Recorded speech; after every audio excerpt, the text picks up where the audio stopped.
Reaction का use जब हम किसी डीएनए के किसी स्पेसिफिक पॉइंट की मिलियंस या फिर कह सकते हैं बिलियंस ऑफ कॉपी बनानी होती है तब करते हैं। यानी कि एक प्रकार से जो पीसीआर टेक्निक है उसके द्वारा हम डीएनए की ढेर सारी कॉपी बनाते हैं।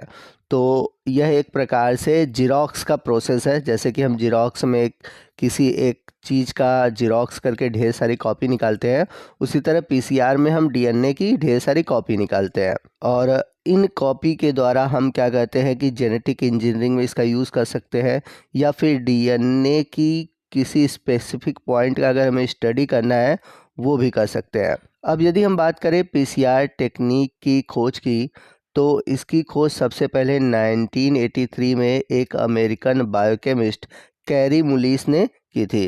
कैरी मुलिस ने एक और बायोकेमिस्ट थे मिकेल स्मिथ, उनके साथ इस टेक्निक को डेवलप किया था।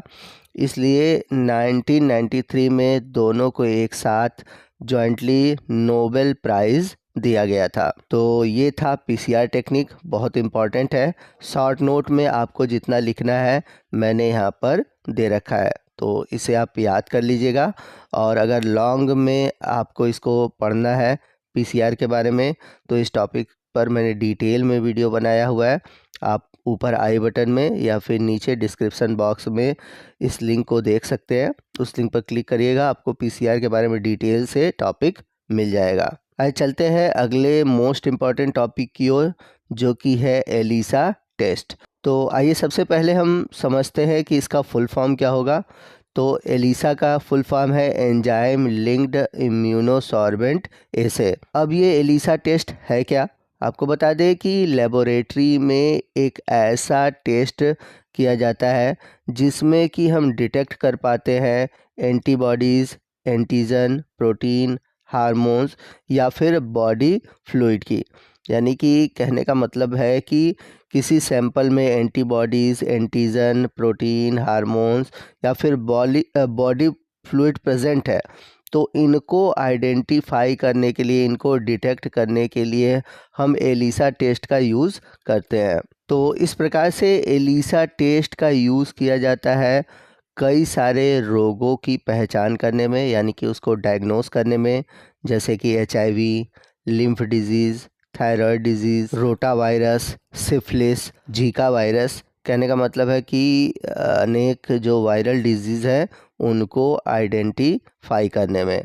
अक्सर आपने देखा होगा कि एक क्वेश्चन पूछा जाता है कि एड्स डिजीज़ को आइडेंटिफाई करने के लिए कौन से टेस्ट किए जाते हैं, तो आपको ऑप्शन में एलिसा टेस्ट ज़रूर देखने को मिलेगा। तो एलिसा टेस्ट एड्स के आइडेंटिफिकेशन यानी कि एड्स रोग की जांच करने के लिए किया जाता है। अब बात करते हैं कि इसका स्टैंडर्ड क्या है, मतलब ये टेस्ट होता कैसे है। ELISA test are considered the gold standard of immunoassays. तो इसके अलावा आप देखते हैं कि घर पर प्रेगनेंसी टेस्ट करना हो तो उसमें भी एलिसा टेस्ट को यूज़ किया जाता है, क्योंकि होता क्या है कि यूरिन में पाए जाने वाला जो हार्मोन्स है जिसे हम बोलते हैं HCG, ह्यूमन क्रोनिक गोनेडोट्रोफिन, तो उस हार्मोन्स को ये आइडेंटिफाई करके प्रेगनेंसी टेस्ट को बताता है। तो याद रखिएगा कि एलिसा टेस्ट का यूज़ होम प्रेगनेंसी के टेस्ट में भी यूज़ किया जाता है, यानी कि घर पर प्रेगनेंसी को पता करने में भी इसका यूज़ किया जाता है। आइए चलते हैं अगले इम्पॉर्टेंट क्वेश्चन की ओर। अगला जो इम्पॉर्टेंट क्वेश्चन है वो है RFLP, यानी कि रिस्ट्रिक्शन फ्रेगमेंट लेंथ पॉलीमॉर्फिज्म। तो आप इसका फुल फॉर्म ज़रूर याद रखिएगा। मैं फिर से रिपीट कर दे रहा हूँ, RFLP का फुल फॉर्म, इसका फुल फॉर्म है रिस्ट्रिक्शन फ्रेगमेंट लेंथ पॉलीमॉर्फिज्म। तो जैसा कि आप नाम में देख सकते हैं इसके लास्ट में है पॉलीमॉर्फिज्म। अब इससे आप सेंस रखिएगा, मतलब इससे आप याद रखिएगा कि जो RFLP है ये एक प्रकार का मॉलिक्यूलर बायोलॉजिकल टेक्निक है जिसमें कि अलग अलग DNA सीक्वेंस को एनालाइज किया जाता है। कहने का मतलब ये है कि हम अलग अलग DNA में जो अंतर है हम उसको पता कर सकते हैं। तो इस टेक्निक में करते क्या है कि रिस्ट्रिक्शन एंजाइम की मदद से हम डीएनए को उसके स्पेसिफिक साइट पर कट करते हैं और उस साइट को हम बोलते हैं, यानी कि उस पोजीशन को बोलते हैं रिस्ट्रिक्शन साइट।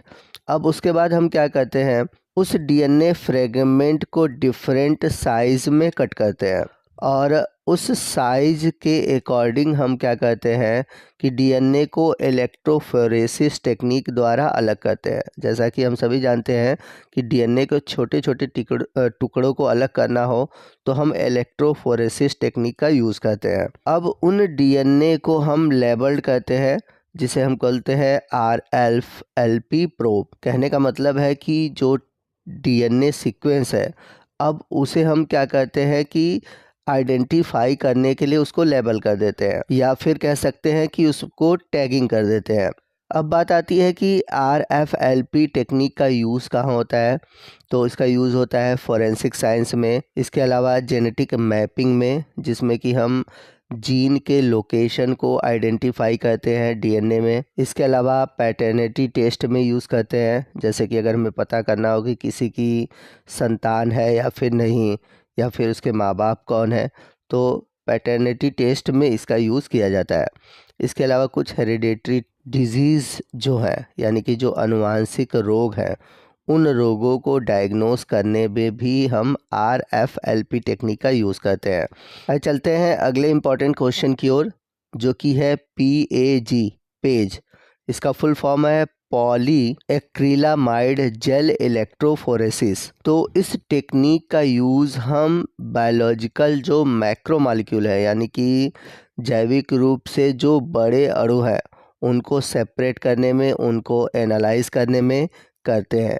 जैसे कि प्रोटीन है, न्यूक्लिक एसिड है, तो जो ये बड़े बड़े मॉलिक्यूल हैं, उनको साइज़, उनके चार्ज, उनके कन्फर्मेशन, इसके अकॉर्डिंग हम क्या करते हैं, अलग करते हैं। तो इसके लिए कौन से टेक्निक का यूज़ किया जाता है, पेज का।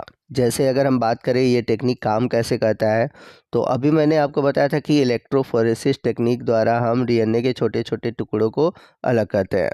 तो इलेक्ट्रोफोरेसिस टेक्निक में होता क्या है कि जब हम इलेक्ट्रिक फील्ड प्रोड्यूस करते हैं तो जो स्मॉलर मॉलिक्यूल है वो मूव करते हैं और लार्जर मॉलिक्यूल जो होते हैं वो नीचे की ओर रह जाते हैं। तो इस प्रकार से जो ये पेज टेक्निक है ये यूज़ किया जाता है बायोकेमिस्ट्री में, जेनेटिक्स में, बायोटेक्नोलॉजी में। इसके अलावा जो फार्मास्यूटिकल्स है उनमें भी इसका यूज़ किया जाता है। चलते हैं अगले मोस्ट इम्पॉर्टेंट फुल फॉर्म और क्वेश्चन की ओर। अगला है HPLC। HPLC है क्या, हायर परफॉर्मेंस लिक्विड क्रोमेटोग्राफी।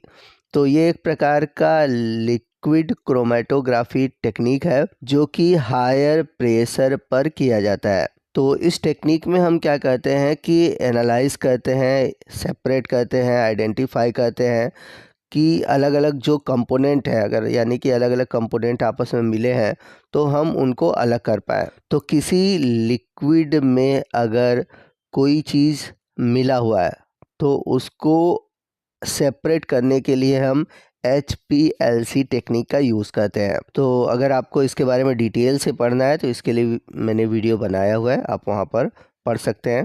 यहाँ पर मैं शॉर्ट में आपको बता दूं कि इस टेक्निक का यूज़ किया जाता है manufacturing during the process of pharmaceuticals, यानी कि दवाओं को बनाने में, या फिर जो बायोलॉजिकल प्रोडक्ट है वहाँ पर। इसके अलावा अगर यूरिन में अलग अलग ड्रग्स हैं, ठीक है, या फिर किसी ड्रग्स का क्या परफॉर्मेंस है, ठीक है, उसको हम यूरिन से आइडेंटिफाई करते हैं। इसके अलावा ब्लड सीरम में कितना विटामिन डी का लेवल है उसको डिटेक्ट करने में।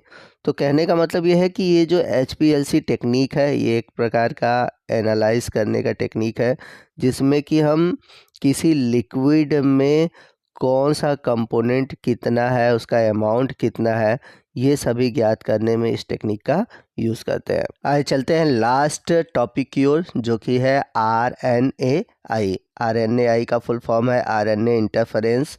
तो आई का मतलब यहाँ पर इंटरफेरेंस है। तो ये एक प्रकार का सेलुलर प्रोसेस है जिसमें कि mRNA को टारगेट किया जाता है और इसमें जो डबल स्टैंडर्ड RNA है उसके नेचर को डिग्रेड कर दिया जाता है, यानी कि ख़त्म कर सकते हैं या फिर कम कर सकते हैं।